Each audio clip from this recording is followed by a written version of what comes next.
FIR copy ಇದೆ, ಅದನ್ನ ನೀವು ಅರ್ಥ ಮಾಡ್ಕೋಬೇಕು. FIR ಕಾಪಿ ಇದೆ, ಅಲ್ಲಲ್ಲ, FIR ಕಾಪಿ ಅಥೆಂಟಿಕೇಟೆಡ್ ಅದು. ಹಾಗಾಗಿ ನಾವು FIR ಕಾಪಿ ಮೇಲೆ ಕಂಪ್ಲೀಟ್ ಅವ್ರು ಅಥೆಂಟಿಕೇಟೆಡ್ ಕಾಪಿ ಕೊಟ್ಟ ಮೇಲೆ ನಾವು ಸುದ್ದಿ ಮಾಡಿರೋದು.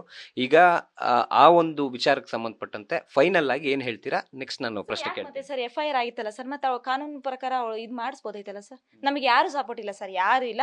ಕಣ್ಣು ನೋಡಿದ ತಕ್ಷಣ ಪೊಲೀಸ್ನವರು ಕೇಸ್ ಮುಚ್ಚಾಕಿದ್ರು ಅಂದ್ರೆ ಹಂಗಾರೆ ಕಣ್ಣು ನೋಡಿದ ತಕ್ಷಣ ಮುಚ್ಚಾಕ್ಬಿಡ್ತಾರ ಸರ್ ಪೊಲೀಸರೆಲ್ಲ?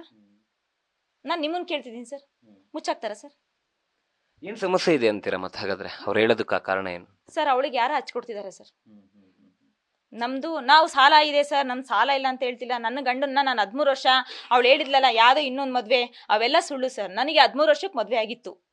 ಮೈಂಡ್ ಮೆಚೂರ್ ಇಲ್ಲ ಅಂತ ಹೇಳಿ ನನಗೆ ಕೋರ್ಟ್ ಅಲ್ಲಿ ಡೈವರ್ಸ್ ಆಗಿದೆ ಸರ್. ಬಾಲ್ಯ ವಿವಾಹ ಆಗಿ ನನಗೆ ಡೈವರ್ಸ್ ಆಗಿದೆ ಸರ್. ಡೈವರ್ಸ್ ಆಗಿ ನನಗೆ ನಾನು ಇಷ್ಟಪಟ್ಟಾಗೆ ನನಗೆ ನೀವು ಆಗ್ಬೋದು ಅಂತ ಹೇಳಿ ನನ್ನ ಲವ್ ಮ್ಯಾರೇಜ್ ಆಗಿರೋದು ನನ್ನ ಗಂಡ ರಾಘವೇಂದ್ರ ಅಂತ ಹೇಳಿ ಸರ್.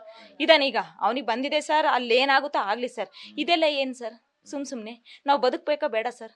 ಮಗಳು ಸಣ್ಣಳಿದಾಳೆ ಸರ್, ಅವಳಿಗೋಸ್ಕರ ನಮಿಗೋಸ್ಕರ ನಾವು ಬದುಕ್ತಿರೋದಷ್ಟೇ ಸರ್. ನ್ಯೂಸ್ ಫಸ್ಟ್, ನಿರ್ಭೀತಿಯಿಂದ ನಿಮ್ಮ ಪರವಾಗಿ.